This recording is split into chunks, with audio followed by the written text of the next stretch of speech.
O Fórum Biorresíduos volta a marcar a agenda no próximo dia 5 de junho no Porto. A terceira edição do Fórum Biorresíduos terá lugar no auditório do edifício Porto Inova Centro Empresarial. São muitos os temas em debate, desde logo os projetos que estão no terreno, mas também as soluções e caminhos identificados para a recolha de biorresíduos. Os exemplos que vêm de Itália. A valorização com a resposta à questão composto ou digerido. O mercado do biometano. E as soluções para os grandes produtores. Muitas razões para marcar presença na terceira edição do Fórum Biorresíduos. Uma iniciativa que tem o selo de qualidade Jornal Água e Ambiente. Não perca!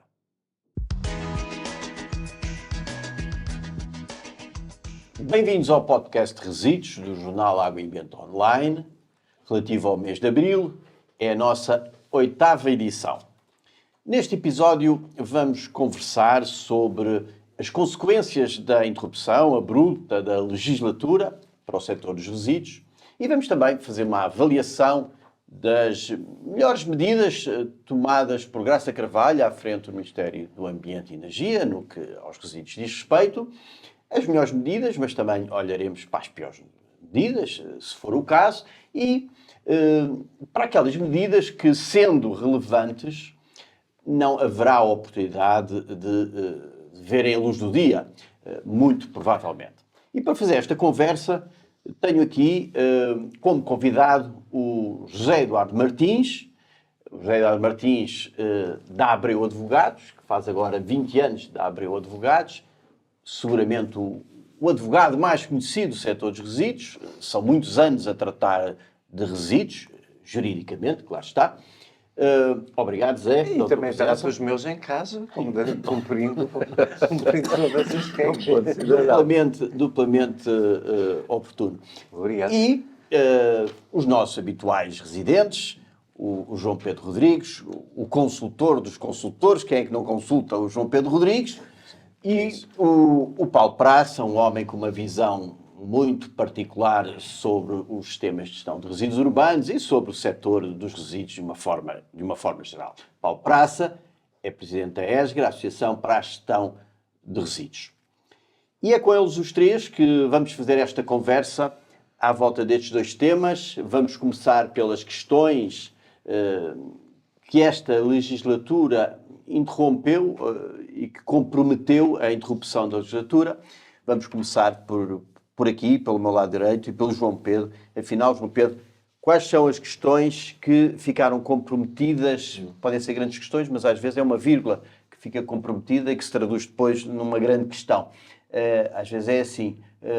Que questões é que o João Pedro identifica? Muito bem. Muito obrigado. Bem-vindos, é sempre um gosto ter-te aqui. Eu falo também, naturalmente, você como nosso convidado. Eu diria, ao fim e ao cabo, nós passámos por nós discutimos isto várias vezes, nas últimas edições do podcast. Estava a assistir-se, ao fim e ao cabo, a um conjunto de decisões dentro do Ministério do Ambiente, nomeadamente no que a gestão de resíduos diz respeito, ao fim e ao cabo, uma certa ação, de facto, se calhar era devida já há algum tempo, houve um momento de alguma reflexão, alguma inação, e agora estava a haver, de facto, um conjunto de decisões, de estudos, de reflexões, que eventualmente poderiam levar a decisões concretas, e que estavam, de facto, em curso, e que neste momento, naturalmente, ficaram de alguma forma suspensas. Se me pergunta qual de facto, aquele que possa ser aquela que eventualmente mais me preocupa, acho que estará na cabeça de todos, terá a ver com o Plano de Terra que acabou de ser partilhado, na sua versão primeiro de divulgação pública e depois também no seu relatório mais detalhado.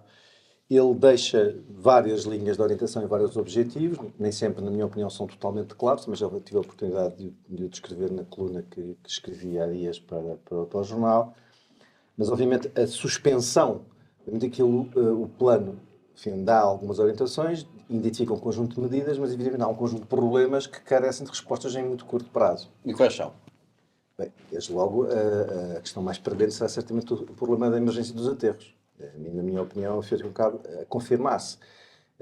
Eu imaginava que a situação fosse problemática, depois de olhar para o plano e de ler o mesmo, evidentemente, ainda fiquei mais apreensivo. E E há outra coisa que também me deixou preocupado, confesso, é que a páginas tantas no plano é feita uma reflexão sobre a possibilidade, ou melhor, sobre a exportação de resíduos que outros Estados-membros estão a utilizar, quase considerando isso como uma opção.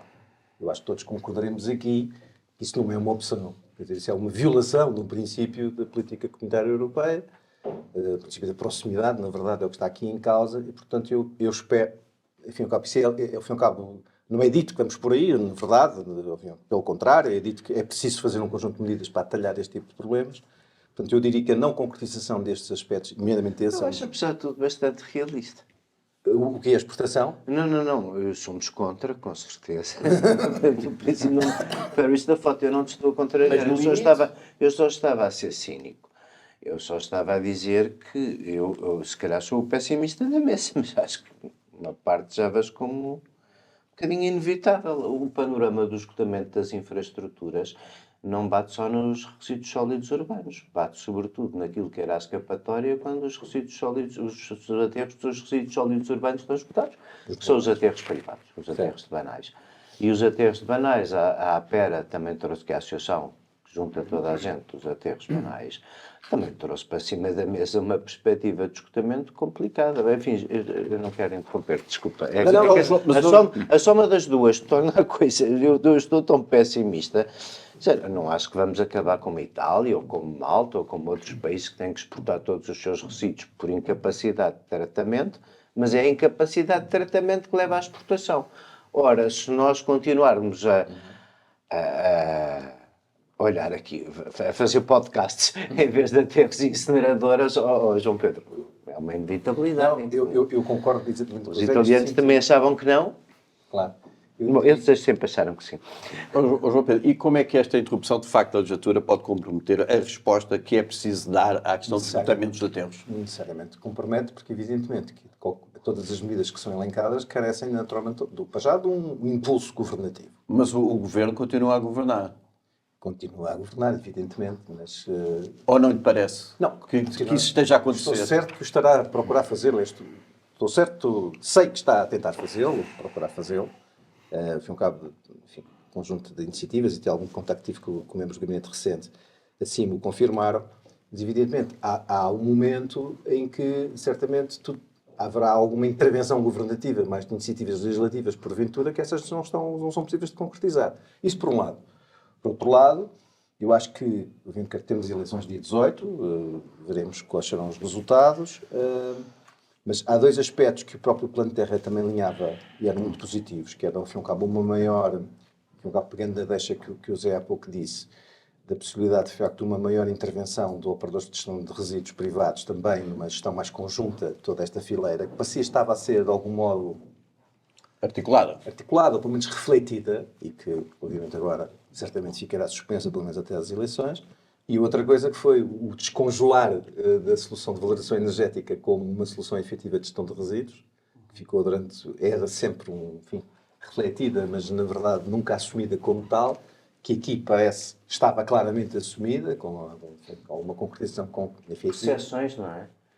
Como tínhamos a percepção que era mau, foi até precisarmos mesmo que começámos a dizer que afinal é o que sempre foi preciso. Exatamente. Eu aí aproveito para chamar a atenção para a entrevista que vamos publicar com o Sr. Ministro esta semana, a propósito de muitas questões, mas também a propósito da incineração. Vale a pena ouvi-la. Paulo. Bom, é um gosto participar novamente no podcast e uma saudação ao amigo José Eduardo. O que é que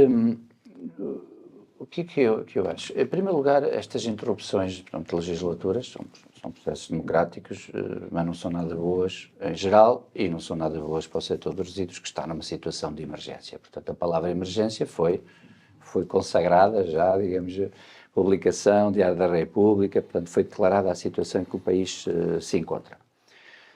Da questão dos aterros, realmente eles estão em via de esgotamento. Foi identificado que de 35 aterros, apenas 13 estão com capacidade acima de 20% e, portanto, isso faz com que não se possa perder absolutamente tempo algum e continuar a trabalhar. E daquilo que eu me fui deparando ao longo deste tempo e no âmbito do grupo de trabalho é que há questões que são burocráticas.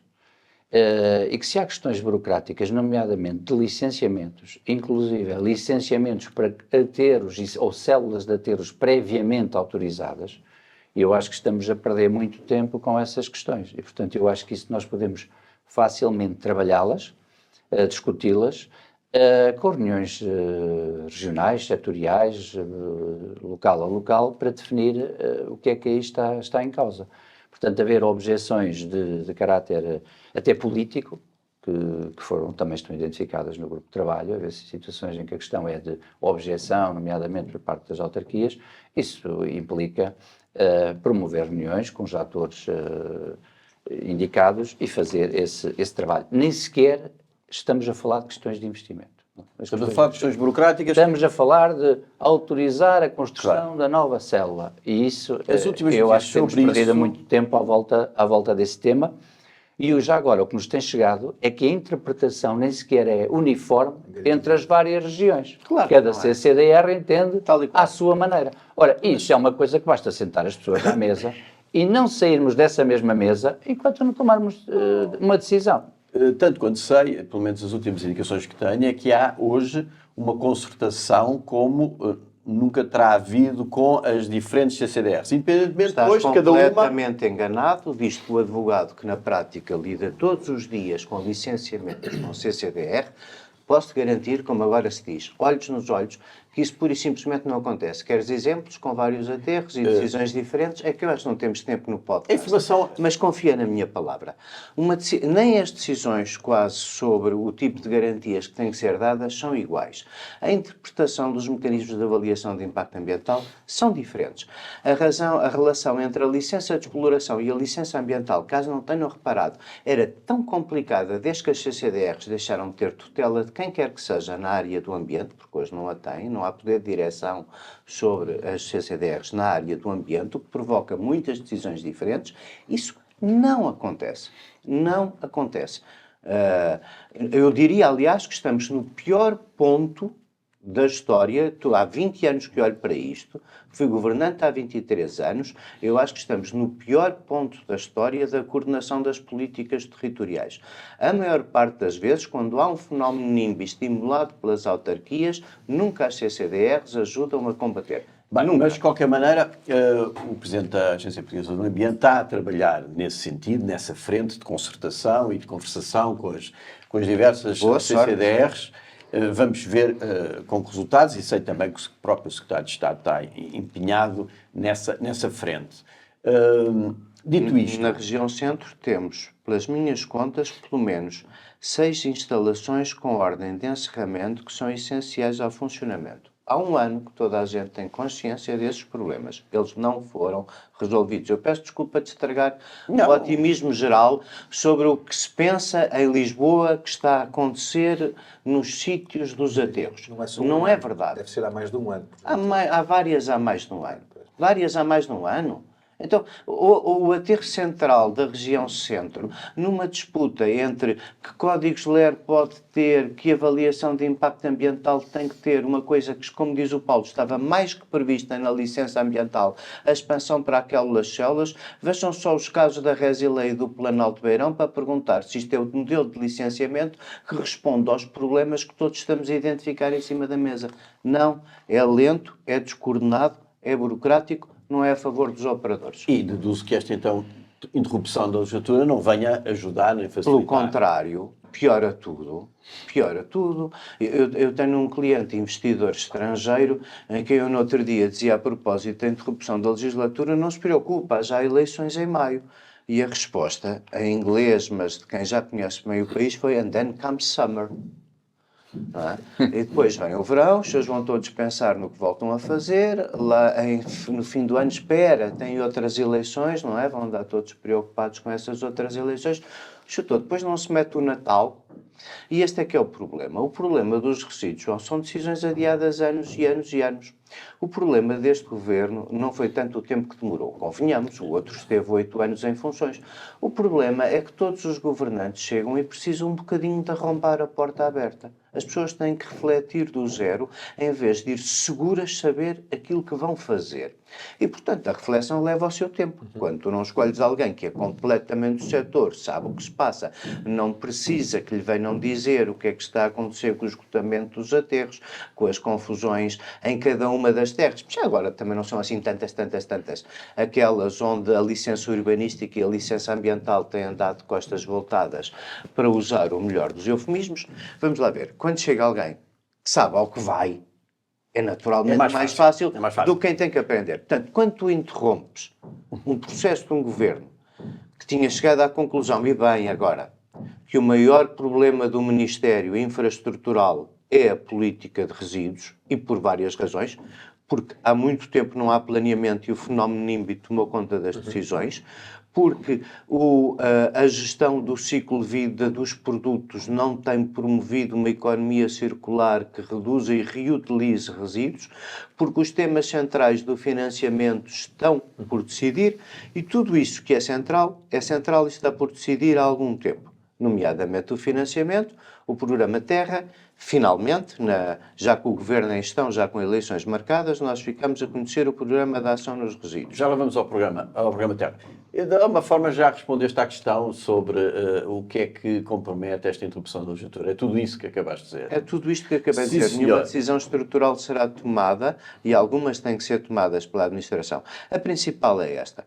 Se nós temos um problema de infraestruturas, muito bem, nós definimos aqui objetivos no Terra, a incineradora para aqui, o aterro para lá, tudo bem.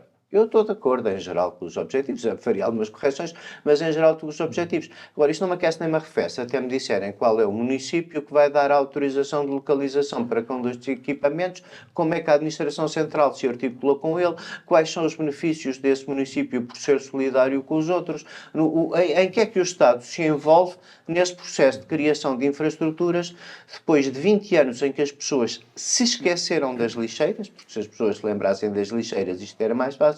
20 anos depois das pessoas esquecerem das lixeiras e de não termos amortizado os equipamentos, como é que agora vamos fazer isto? Sim, senhor. Vamos passar então às melhores medidas. Vamos começar pelas melhores medidas. Quais são as melhores medidas? Há primeiro as melhores e depois as menos boas. Depois há as más, as que forem, aquelas que identificarem naturalmente. Quer que responda já às duas ou mesmo simultaneamente?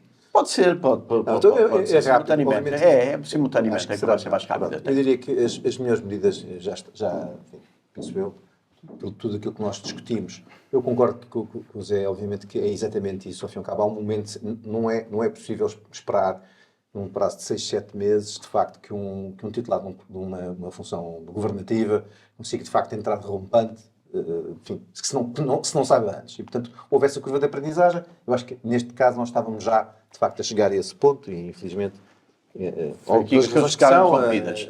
Mas ainda assim, as melhores medidas neste tempo. O plano, eu acho que o plano de emergência, agora classificado como plano Terra, claramente, enfim, já disse isso várias vezes, era claro, havia uma situação de emergência, aparentemente ela não estava, todos os agentes sabiam, mas não era assumida como tal, e portanto acho que isso foi... E o que é que ressalta do plano Terra como sendo o aspecto mais relevante? Bom, vejamos, como já disse há pouco, desde logo a própria constatação, assumir a todos os agentes do Estado e dos stakeholders envolvidos que estamos numa situação de emergência. Como dizia o Zé, aparentemente estávamos todos distraídos. Falávamos disso, mas estávamos distraídos. E agora há uma consciencialização geral. Evidente. Essa é claramente certamente uma grande contribuição. Um grande contributo. Eu diria mais dois aspectos talvez tenham sido também relevantes e depois daria também alguns exemplos de aspectos que me pareceram ainda menos conseguidos ou, como se diria no léxico atual, com oportunidades de melhoria, não é? É sempre o léxico que hoje utilizamos, politicamente correto. Eu diria que a publicação dos despachos dos novos GCs foi claramente também uma decisão há muito tempo aguardada. Sabemos que foi difícil e com as vicissitudes já tivemos muitas oportunidades de o discutir, mas também foi certamente uma boa decisão, na minha opinião. O avançar com o licenciamento do sistema de depósito de reembolso em Portugal, o STRPT, acho que foi também uma decisão, enfim, estaria na calha, mas foi de facto também um exemplo de uma ação concreta positiva. dos aspectos eventualmente menos positivos. Eu diria, o Zé há pouco referia na dificuldade de articulação entre GCDRs e APA, enfim, para os aspectos de licenciamento. Eu acho que há um aspecto que me preocupa muito, que é a diferente... Também não sei exatamente se é uma coisa que não é assim um grande segredo, mas que toda a gente fala, mas talvez ninguém assume, que é alguma dissensão ou dificuldade de articulação entre a APA e a DGAI. Okay? Isso é claramente também um problema, na minha opinião, a incapacidade. Esse é um clássico. É um clássico. Qual foi o eufemismo? Qual foi o eufemismo que eu usei? Esse é um A clássico. capacidade de resolver as dissensões aparentes entre a APA e a DGAI. Esse pode ser um tema para um podcast. Porque... Isto é um podcast diplomático. Tenho certeza que eu posso estar aqui. Não, esse é um clássico, estou a dizer que é um clássico, esse desencontro entre o ambiente e a economia. Isto não é só o... Não. Às vezes nem se encontra, às vezes nem se quer, é Esse claro. clássico, este muda de matizes, também não pode ser sempre igual. Com certeza. As pessoas do ambiente tendiam a queixar-se mais do ambiente ultimamente. Neste momento não é exatamente Não. o problema da antítese ambiente. Eu sou engenheiro de ambiente há 30 e tal anos e, obviamente, quando me licenciei e comecei a trabalhar, existia esse suposto conflito economia-ambiente. E não é exatamente isso. Nós estamos a falar numa tensão evidente entre dois organismos do Estado A nível administrativo, no fundo. que acaba por depois de dificultar imensas decisões. Claro. Portanto, nós neste momento, esse assunto, com toda a franqueza, não foi resolvido. E deveria ser. Sim, senhor. Muito O bem. último ponto, eu acho que, eventualmente, um aspecto que eu acho que ainda não está, também resulta, muitas vezes, desta dificuldade de articulação entre percepções ou, enfim, das diferentes organismos, ERSAR, APA, DGAI, vou outra vez concentrar no SIGRE, que temos discutido aqui muito. Eu acho que estas diferentes perspectivas entre aquilo que o Governo considera que legislou, aquilo que a APA acha que está previsto, aquilo que a DGAI acha que está previsto e aquilo que a ERSAR acha que é razoável, não há, de facto, uma coordenação entre estes quatro agentes. Isso leva, imediatamente, ao nível do SIGRE, com um conjunto de ajustamentos, melhorias, de passos em frente relativamente à parte no capítulo novas licenças do SIC, que poderiam eventualmente ser aproveitados. E depois não tem o Neste efeito. momento O não efeito estão a ser próprio. concretizados Claro. precisamente porque há uns entendem que legislaram permitindo uma determinada questão, os outros acham completamente que não, que é outra coisa. Isso, com franqueza, para quem é agente executante, torna a vida bastante difícil e, acima de tudo, mais do que tornar a vida difícil aos agentes que têm que cumprir essa lei, impede, muito porventura, passos em frente que iriam certamente introduzir melhorias ao funcionamento do sistema. Paulo, muito pessimista. Muito bem. Eu acho que tenho que continuar a manter o otimismo. Senão, E é para começar até pelas melhores medidas. Sim, pronto. Pelas melhores medidas, eu acho que a questão dos valores de contrapartida, porque foi uma medida concreta. É evidente que este tema é sempre um tema de grande complexidade.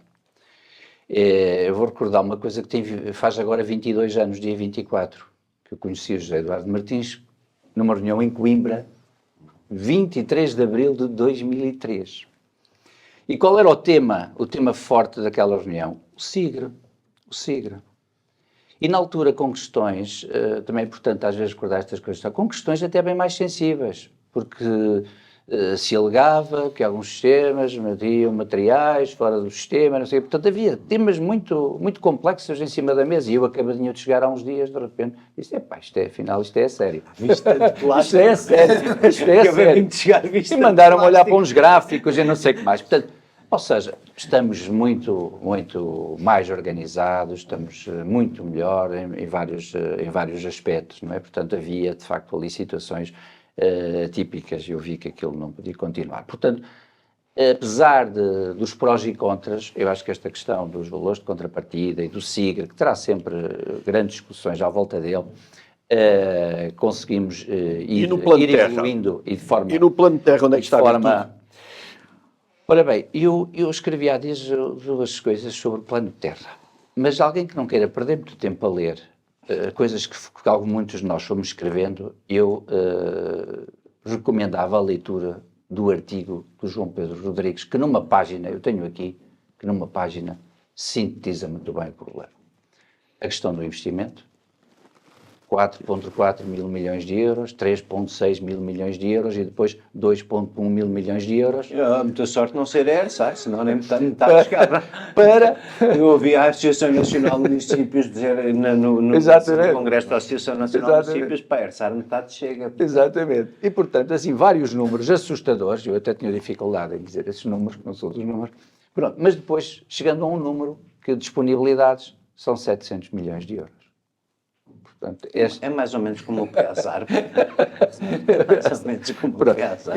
Esta é uma grande questão, não é? Esta é uma grande questão. E como a questão do financiamento ao setor. Como é que se resolve? Eu, na minha opinião, por um lado, acho que nós temos que quebrar um bocadinho esta questão do público-privado. Acho que às vezes nós ainda acentuamos muito esta clivagem público-privado e eu acho que temos que convergir todos nesta questão. Os privados acho que são bem-vindos ao setor e podem contribuir muito para ajudar a resolver problemas. E também pode contribuir, como noutros setores, além dos financiamentos comunitários, empréstimos Ao BEI, nomeadamente ao BEI, com garantia de Estado, porque estes projetos são frágeis do ponto de vista E essa não será a solução? financeiro. Sim. Antes tem sido apresentada como tal. E também há uma coisa que eu gostava de dizer da minha experiência de 20 anos com fundos comunitários, é que a banca, também tivemos um exemplo com empréstimos BEI, a banca tem as suas condições e basta que a pessoa honre a prestação mensal, não é? Que cumpra com os seus encargos financeiros. A questão dos fundos comunitários começa a ser uma questão muito complexa. É a contratação pública, é auditorias, é um equipamento que não está conforme, portanto, leva-nos depois a grandes dificuldades na implementação e também depois, às vezes, a surpresas em correções financeiras decorrentes de não verificação de determinados pressupostos dos fundos comunitários. Então devo deduzir que essa abertura a financiamento junto de instituições como o BEI, com uma garantia soberana, possa ser uma virtude deste plano de terra. Sim, para conseguirmos de facto efetivar investimentos, porque eu acho que nós não podemos continuar sistematicamente à espera dos fundos comunitários, e, portanto acho que isso é continuarmos a marcar passo. Os números dizem isso. Se formos só executar os 700 milhões de euros, vamos continuar a marcar passo e daqui a uns dias está outra vez novamente alguém a falar de situações de emergência. E já agora, se me é permitido, há aqui um mecanismo financeiro que eu acho que também é importante regular rapidamente, que é a questão da taxa de gestão de resíduos, que cai no vazio legal já em janeiro do próximo ano. 2026. Portanto, para 26 isso não temos nada... Isso é um tema quente agora com eleições. Pronto, e portanto eu acho que nós devemos realmente fazer da TGR aquilo que ela deve ser, um instrumento económico, financeiro do setor, de incentivo às boas práticas e penalizadora das más práticas, naturalmente. Sim, senhor. Vou acrescentar aqui um número. Força. Eu estava aqui a fazer aqui uma conta só para termos a noção. Claramente que o financiamento das infraestruturas previstas no Terra é um tema. Mas é preciso também não esquecer o seguinte, mesmo que o BEI, uma coisa é, ao fim e ao cabo, é encontrar dinheiro para as fazer, para as pagar, mas elas vão ter que ser recuperadas. O BEI também terá um custo de dinheiro, é evidente, não é? Uma instalação, nós estamos a falar de 1.000 milhões, 3 instalações, grosso modo, vamos dizer, talvez os números sejam um processo, mas vamos dizer 300 milhões, uma instalação, os tais 200 mil toneladas de capacidade extra nas instalações. Se nós amortizarmos esse investimento em 20 anos, são 15 milhões por ano de amortizações, só. 15 milhões por ano, 200 mil toneladas, são 75 euros na tarifa só para amortizar esse investimento. Ok? Portanto, é preciso ter esta noção que eu acho que as revoluções energéticas são certamente necessárias porque, lá está, nós não podemos estar a continuar a fazer reengenharias de aterros para toda a vida. Elas são necessárias. Mas é preciso olhar para este problema de frente. Elas vão ter que ser financiadas no momento do seu investimento e depois vão ter que gerar, ao fim e ao cabo, ao longo da vida, da sua operação, é preciso olhar para isso e perceber... E eu, por acaso, também achava importante ter, além disso, a certeza de que não vamos fazer menos do que qualquer preciso. Devíamos ter incineradoras azuis, amarelas, verdes, cor-de-rosas às pintinhas, ou seja, uma para cada quintinha, talvez, em vez de partilhar equipamentos. Porque essa parte da partilha dos equipamentos é capaz também de precisar de algum planeamento central. E de outra coisa que se calhar é um bocadito mais complicada, que é, nós vamos chegar a uma altura em que aquilo que está tudo a prever é que haverá mais agilidade do lado dos privados para conseguir chegar a algum financiamento que não seja o financiamento. O que é que o Estado pretende fazer? Nós temos um problema de financiamento. Quisemos, durante estes últimos meses, enganar-nos, imaginando, vamos lá ver, o aumento dos valores dos ecovalores é uma coisa relativamente neutra. Beneficiava da clareza das pessoas saberem o que estão a pagar, para darem valor ao que estão a pagar. Sem essa clareza é muito difícil pedir aos operadores económicos que se façam apenas de agentes de inflação escondidos de uma decisão governamental de transferir o ónus do pagamento dos resíduos. Mas quero eu com isto dizer, é um sistema até mais redistributivo, não é? Quanto mais consomes, mais pagas.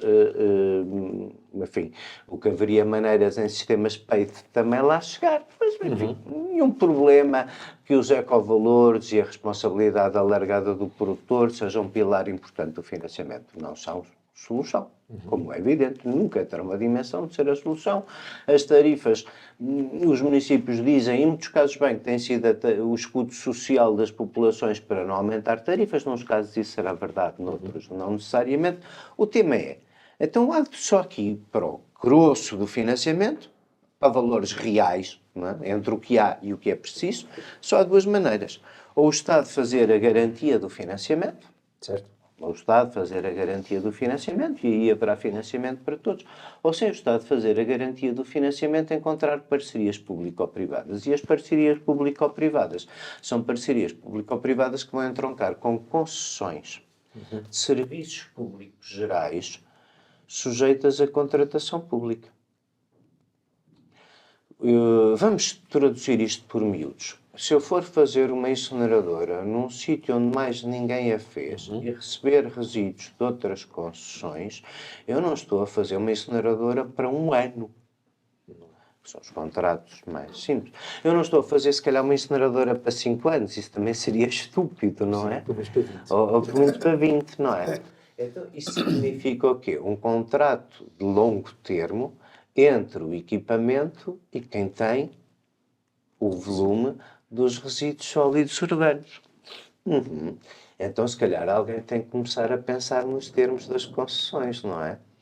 É que estas questões Tem são outras todas implicações. muito sérias e muito fundas, João. Porque se tu agora decidirias bem ir procurar um sítio onde instalar uma incineradora de resíduos sólidos, que tanto serviço resíduos sólidos urbanos como resíduos banais, e se fosse à frente, te garanto que não vão faltar clientes. O que estivemos aqui a dizer é uma verdade lá para Alice. Mas tu, para resolveres e ajudares, como no passado havia estas transferências por autorizações excepcionais dos banais poderem ir para os aterros de resíduos sólidos urbanos e vice-versa, tu precisas de um horizonte de estabilidade que te garanta matéria-prima para a tua fábrica como de qualquer outra fábrica, senão não a fazes. Sobre isto também ainda não tens uma resposta de quem a deves ter, que é o setor público e os governantes. Muito bem. Zé, e queres identificar as melhores e as piores medidas de forma assim telegráfica? Assim, de forma telegráfica, vamos lá ver. Eu acho que a melhor medida é, no fundo, mesmo que ele seja insuficiente, chegar à conclusão que o problema não é de fosquices. Que o problema não é pequeno, quero eu dizer. Que o problema não é melhorar o fim de vida. Isso é claro que isso é importante, mas não é melhorar o fim de vida deste ou daquele resíduo. O problema que o Ministério tem não é simples, é dos maiores problemas de Portugal.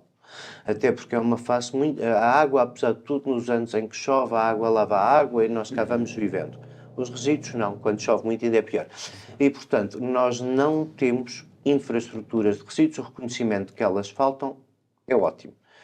Tudo mais, desde criar regras claras para a compensação, desde criar regras claras para que funcione a concorrência entre entidades gestoras, desde verdadeiramente simplificar o licenciamento, ou de ter uma administração, como temos no cotidiano. O problema disto é sabe estar no território, que é... nós, neste momento, para te dar um exemplo, vem um simplex, e o simplex diz uma coisa que não adianta grande coisa, que é assim, agora para sermos todos mais rápidos vamos ter decisões de deferimento tácito. Ninguém que precisa de uma licença precisa de um deferimento tácito, ninguém que precise de uma avaliação de impacto ambiental precisa de um deferimento tácito. A única coisa que o simplex e a desregulação da relação com os CCDRs nos deixaram a todos foi num bar de burocracia que, enfim, dirão le mauvais esprits beneficia os advogados. Olha, está aqui não beneficia nada. E só beneficia quem não tem mais que fazer. Muito bem. Não sei se alguém quer acrescentar mais alguma coisa sobre tudo isto que tivemos aqui a falar. Não, eu acho que eu estou totalmente de acordo com o Zé Eduardo neste sentido. A libertação, ao fim e ao cabo, o que o Plano de Terra conclui parece ser, enfim, já podíamos ter concluído isso há mais tempo, diz o Zé, se calhar há 20 anos, admito, alguns anos atrás. De facto, foi uma situação que ficou um bocado congelada no tempo, não, como uma espécie de um mito urbano. Enfim, e, portanto, é um pouco incompreensível, confesso, mas enfim, é o que é. Neste momento, descongelou. Agora, o facto de se descongelar a ideia não significa que não haja muitas coisas para resolver e tratar. A forma administrativa, a forma como até a própria linha que é aplicada no Terra, de partilha de infraestruturas ou a possibilidade de serem iniciativas privadas a promovê-la, certíssimo, mas arrasta saber como e em que modo. Qual é ao fim e ao cabo, é preciso olhar, e eu concordo com o Zé, de facto é preciso, a arquitetura institucional do setor terá que ser ou repensada ou pelo menos refletida, como é que ela se encaixa, que ela pode determinar, de facto, as soluções que queremos para a frente. Portanto, eu diria que é urgente que possamos ter, de facto, de novo Sim, senhor. uma reflexão sobre este assunto, e diria, certamente, como as infraestruturas demorarão, diriam os mais otimistas, 3 anos, eu diria que 5 anos, se calhar, é o mais razoável. O pai diz. Diz. Incineradoras em 5 anos? Sim.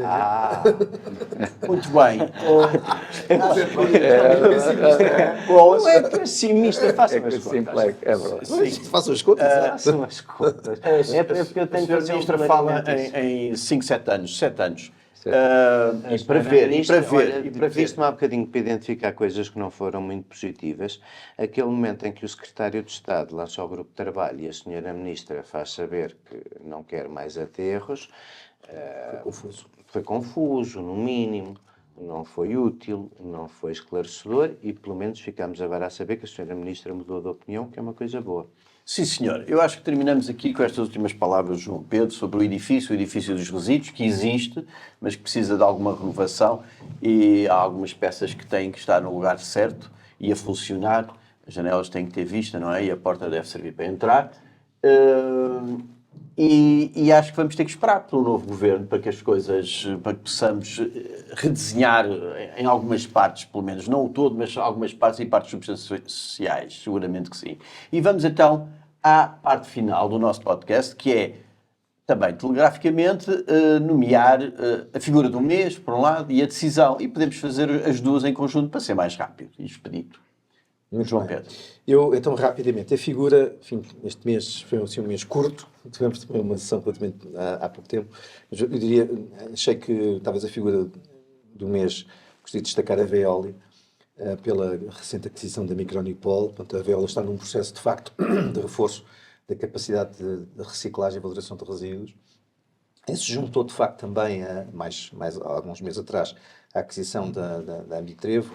E é uma boa, acho que do ponto de vista, são bons, ao fim e ao cabo, um bom sinal, e eu pouco julgo saber, até permitindo que assegurar uma capacidade de tratamento de biorresíduos produzidos por grandes produtores de resíduos urbanos, o que claramente, na minha opinião, de facto, são bons sinais. Relativamente à decisão, enfim, aqui destacaria o lançamento pela cidade de Ponte Verde do projeto Juntos a Reciclar, que com um orçamento de 600 mil euros, que visa, ao fim e ao cabo, para financiar ações de comunicação, enfim, com financiamento de até 90% dos investimentos de cada ação, ao fim e ao cabo, cada uma delas, enfim, no máximo de 50 mil euros. Acho que, certamente, acho que é uma excelente decisão. Da minha visão, e termino, a única coisa que tenho aqui talvez acrescentar, é que claro que a comunicação é importante, mas acima de tudo é preciso mudar comportamentos. Não sei exatamente se mudamos comportamentos só com comunicação, enfim, simples, diria eu, que também é necessário, mas que porventura ações mais viradas para a mudança de comportamentos é que são capazes de ser mais produtivas. Sim, senhor. Paulo. Bom, eu desta vez tive dificuldade em identificar uma figura e eu apontava mais para o sistema de gestão de resíduos e todos os agentes do setor pela sua resiliência. É que continuarmos a trabalhar ao fim destes anos neste setor, desde logo é preciso ter muita resiliência, muita capacidade de inventiva, muita capacidade crítica para continuar a fazer coisas, porque de facto não têm sido fáceis de concretizar, e nomeadamente aquelas que não se espera que tenham dificuldades, como já falamos, com as questões burocráticas, e portanto acho que temos perdido muito tempo com isso e não devíamos perder tempo com isso, devíamos dedicar mais tempo à ação. A decisão, para mim aqui é uma decisão, mas eu acrescentava-lhe um aspecto, que é o Plano Terra é a decisão, mas eu gostaria que ficasse fechada a versão final do Plano Terra para que quem se seguisse, seja quem for, tenha o diagnóstico e as ações devidamente elencadas num documento que o setor se possa identificar com ele e partilhar para evitarmos perder tempo e voltar ao tal estado zero de grupos de trabalho. Sim, senhor. E terminamos com o nosso convidado, o Zé. Eu não sabia, era uma surpresa. Mas Figura do mês. tenho alguma dificuldade em escolher. Enfim, eu não podia fazer como o João Pedro, estava a pensar, porque tenho tantos clientes do setor que iam ficar uns ofendidos de eu ter escolhido uns e não ter escolhido outros, mas então deixa-me configurar uma associação que é das menos conhecidas do setor, a APER, a Associação das Empresas do Setor dos Resíduos e Ambiente, basicamente, que é uma designação para uma especialidade da AEPSA, que são empresas de resíduos industriais banais. As empresas que se dedicam ao tratamento do dobro da quantidade dos RSUs, que não são resíduos perigosos. 10 milhões de toneladas de resíduos. Estas pessoas são empresários em um conjunto diverso de empresários, que inclui quase todos que temos a falar aqui, que estão presentes no território, que há 10, 15 anos foram incentivados por todos a instalar-se até em memória do serviço que no passado prestaram de complementaridade. Hoje em dia são pessoas que lutam sempre, cotidianamente, não só para ter uma licença, como para abrir as células que estavam previstas nas suas licenças ambientais. E isso é extraordinário. Extraordinário que um país, à beira do esgotamento das infraestruturas, tenha infraestruturas localizadas e planeadas que não consegue abrir. E isso arrasta-se há muitos anos. Isso arrasta-se há muitos anos. A APERA luta por uma coisa muito simples. A clarificação das funções. A licença urbanística tem muita importância. A licença setorial também. De uma vez por todas, essa coincidência ajudava a resolver muitos problemas. A decisão. Obviamente, o programa Terra, não concordes ou não se concorde, a declaração de emergência que ele significa é o que o setor precisava. Muito obrigado, Zé. Muito obrigado, João Pedro. Muito obrigado, Paulo. Foi assim o nosso podcast Resíduos, do jornal Água e Ambiente Online. Regressaremos em maio com mais informação.